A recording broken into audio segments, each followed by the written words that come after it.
లక్ష్మీ పార్వతికి బుద్దా వెంకన్న కౌంటర్ ఇచ్చారు. చంద్రబాబు ఎప్పుడు లక్ష్మీ పార్వతి పేరు కూడా ప్రస్తావించలేదని మాజీ ఎమ్మెల్సీ బుద్దా వెంకన్న అన్నారు.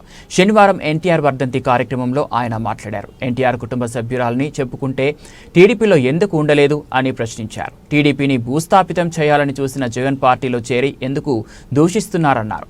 టీడీపీని పెట్టింది ఎన్టీఆర్ అయితే బ్రతికించింది చంద్రబాబు అని చెప్పుకొచ్చారు.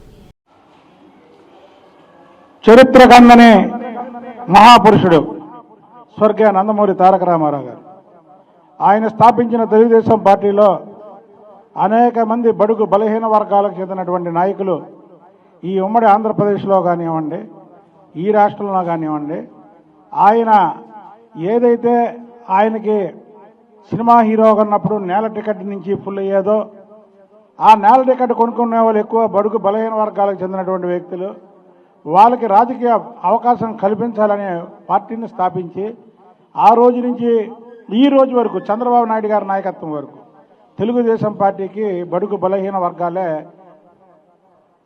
ఆయువు పట్టాయి. అలాంటి తెలుగుదేశం పార్టీకి చంద్రబాబు నాయుడు గారు ఏకైక వారసుడు. చంద్రబాబు నాయుడు గారి తర్వాత లోకేష్ బాబు గారు వారసుడు. అన్న నందమూరి తారక రామారావు గారు ఈ విషయాలన్నీ గుర్తించి ఎప్పుడో ఆయన ఎవరు తీసుకురానటువంటి చట్టాన్ని తీసుకొచ్చారు.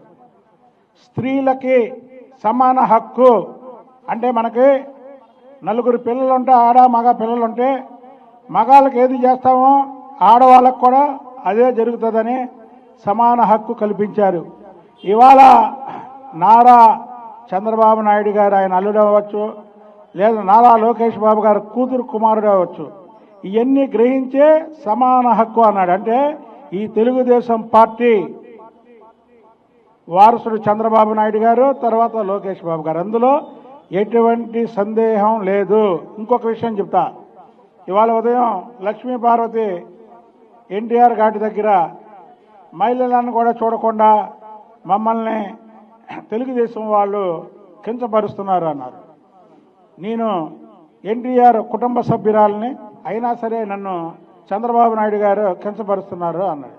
చంద్రబాబు నాయుడు గారు ఎప్పుడూ లక్ష్మీ భారతి పేరు కూడా ఎత్తినటువంటి దాఖలాలు లేవు.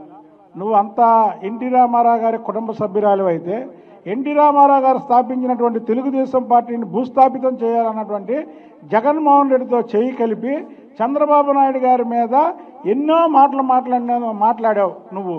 అదే ఎన్టీ రామారావు గారి భార్య బసవతారకం గారైతే చంద్రబాబు గారి గురించి మాట్లాడిద్దా?